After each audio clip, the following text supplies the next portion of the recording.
ఆ లక్ష అట్లాగే ఉండిపోయింది.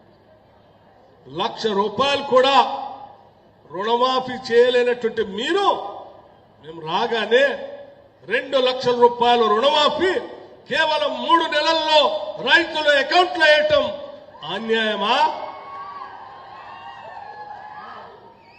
రైతులు పండించిన పంటకి మద్దతు ధర ఇవ్వటమే కాదు, వరి ధాన్యం పండిస్తే ఆ పండించిన సన్న ఒడ్లకి క్వింటాకి ₹500 అదనంగా బోనస్ ఇవ్వటం అన్యాయమా అని నేను అడుగుతా ఉన్నా.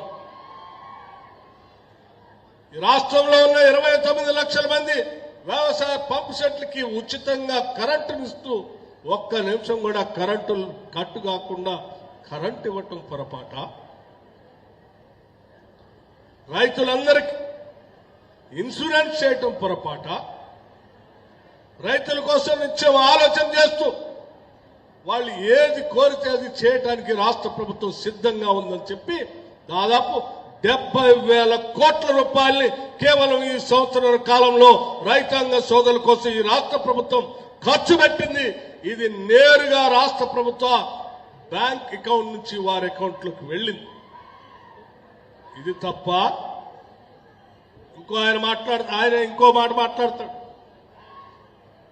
కరెంటు అట కట్ అవుతుందట, ట్రాన్స్ఫార్మర్ కాలిపోతా ఉన్నాయట. నోరుంది కదని ఏది పడితే అది మాట్లాడితే ఎట్లా? మీ ప్రభుత్వ హయాంలో మీరు ఇచ్చినటువంటి కరెంట్ ఎంత? మేము వచ్చిన తర్వాత పెరిగిన డిమాండ్ కూడా దృష్టిలో పెట్టుకుని 17,162 మెగావాట్, దాదాపు 2,000 మెగావాట్లు పైబడి ఈ రాష్ట్రంలో డిమాండ్ పెరిగితే కూడా ఒక్క దగ్గర కూడా కరెంటు కట్టు కాకుండా నిత్యం 24 గంటలు కరెంట్ ఇస్తూ చివరికి ఉచిత కరెంటు కూడా 200 యూనిట్లు పేదవాళ్ళకి ఇస్తూ ముందుకు పోతా ఉన్నాం. ఇది తప్ప? ముఖ్యమంత్రి గారట ఏది పడితే అది మాట్లాడతారు, బేషన్ల గురించి తెలియదని మాట్లాడుతున్నారు.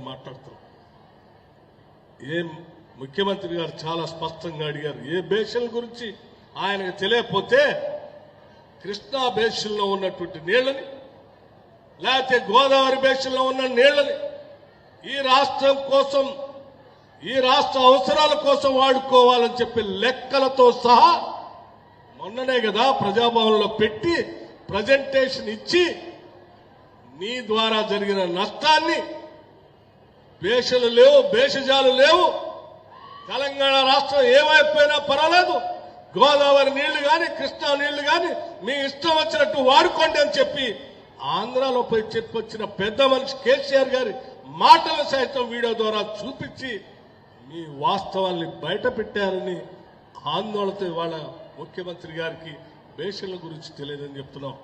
ఎస్, మళ్ళీ ఛాలెంజ్ చేస్తా ఉన్నాం.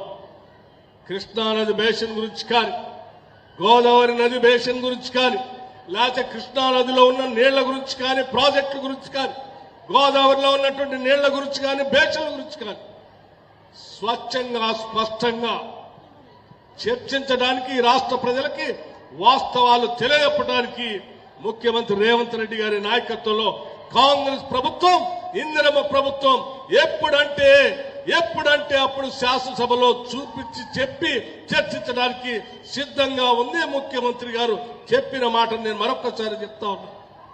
రండి కేసీఆర్ గారు, రాష్ట్రం తెచ్చుకున్నదే నీళ్ల కోసం, రాష్ట్రం తెచ్చుకున్నదే నీళ్ల కోసం. 10 ఏళ్లు దాదాపు 1,50,000 నుంచి 2 లక్షల కోట్ల రూపాయలు ఖర్చు పెట్టారు.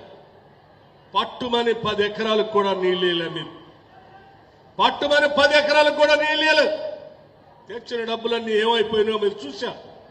వాస్తవాలన్నీ ఈరోజు బయటకు వస్తూ ఉన్నాయి. ఆ వాస్తవాలను కప్పిపుచ్చుకోవడం కోసం అడ్డగోలు మాట్లాడేటువంటి మాటలు బంద్ చేయాలని చెప్పి నేను కేటీఆర్ గారికి చెప్తా ఉన్నాను. మీరు ఇలాగే తప్పుడు మాట్లాడుతూ పోతూ ఉంటే మొన్న పార్లమెంట్ ఎన్నికల్లో 0 వచ్చారు, చూశారు కదా. భవిష్యత్తులో స్థానిక సంస్థల ఎన్నికల్లో కానీ, లేకపోతే భవిష్యత్తులో జరిగేటువంటి శాసనసభ ఎన్నికల్లో కానీ కనీసం డిపాజిట్ కూడా రాదు మీకు.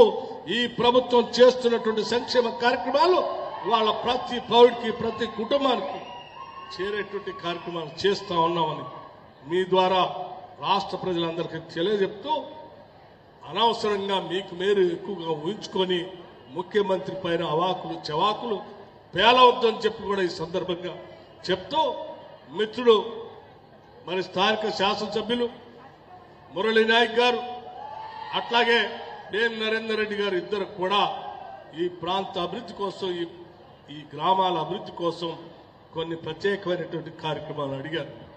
అందులో భాగంగా మున్సిపాలిటీకి సంబంధించి మహబూబాబాద్ మున్సిపాలిటీకి సంబంధించి 1,00,000 మంది జనాభా 1,25,000 మంది జనాభా ఉన్నటువంటి ఈ మున్సిపాలిటీలో ఉన్నటువంటి సమస్య పైన వేలాడుతున్నటువంటి కరెంటు లైన్లు, మిగతా గ్రామాల్లో వేలాడుతున్నటువంటి కరెంటు లైన్లు, అదనంగా కావాల్సిన పోల్స్ గురించి అడిగారు. స్పష్టంగా చెప్పమన్నారు. తప్పనిసరిగా మీ అందరికీ నేను మాటిస్తా ఉన్నాను. దీని మీద ఎగ్జామిన్ చేసి ఆ పోల్స్ షిఫ్టింగ్ కోసం కావాల్సిన విధంగా కొద్ది రోజుల్లోనే చర్యలు తీసుకుంటామని చెప్తూ మరొక విషయం కూడా ఈ మధ్యనే అందరికీ తెలిసిందే. ఈ శాసనసభ నియోజకవర్గంలో ప్రభుత్వ ఆసుపత్రికి సంబంధించి 300 బెడెడ్ హాస్పిటల్ కూడా ఈ మధ్యనే శాంక్షన్ చేయటం జరిగింది. పెద్దలు వైద్య ఆరోగ్య శాఖ మార్చులు దామోదర్ రాజనరసింహ గారి ఆధ్వర్యంలో కొద్ది రోజుల్లోనే ఆ కార్యక్రమం కూడా పెద్ద ఎత్తున ముఖ్యమంత్రి గారు, హెల్త్ మినిస్టర్ గారు ఇక్కడికి వచ్చి దానికి కూడా ఫౌండేషన్ ఇచ్చేటువంటి కార్యక్రమం చేస్తారని మీ అందరికీ నేను సవినయంగా మనవి చేస్తూ, మరి కోమటిరెడ్డి వెంకటరెడ్డి గారు అడగగానే R&B రోడ్లు పెద్ద ఎత్తున ఇచ్చారు. ఇవ్వటమే కాకుండా భవిష్యత్తులో ఇచ్చే రోడ్లకు కూడా ఇంకా పెద్ద ఎత్తున చేపడతామని చెప్తున్నారు. రాష్ట్ర వ్యాప్తంగా 10 సంవత్సరాలు ఎక్కడ రోడ్లు చేయలేదు. రోడ్లన్నీ అధ్వానంగా తయారైతే ప్రత్యేక చర్య తీసుకొని ఈరోజు ఒక యాక్షన్ ప్లాన్ రాష్ట్ర వ్యాప్తంగా ఉన్నటువంటి R&B రోడ్లన్నింటినీ కూడా పూర్తి చేయాలనేటువంటి లక్ష్యంతో కోమటిరెడ్డి వెంకటరెడ్డి గారు ముందుకు వెళ్తా ఉన్నారు. అట్లాగే రెవెన్యూ శాఖ మంత్రి గారు, మీ అందరూ తెలిసిందే ధరణి ఎంత పెద్ద ఎత్తున నష్టపోయామో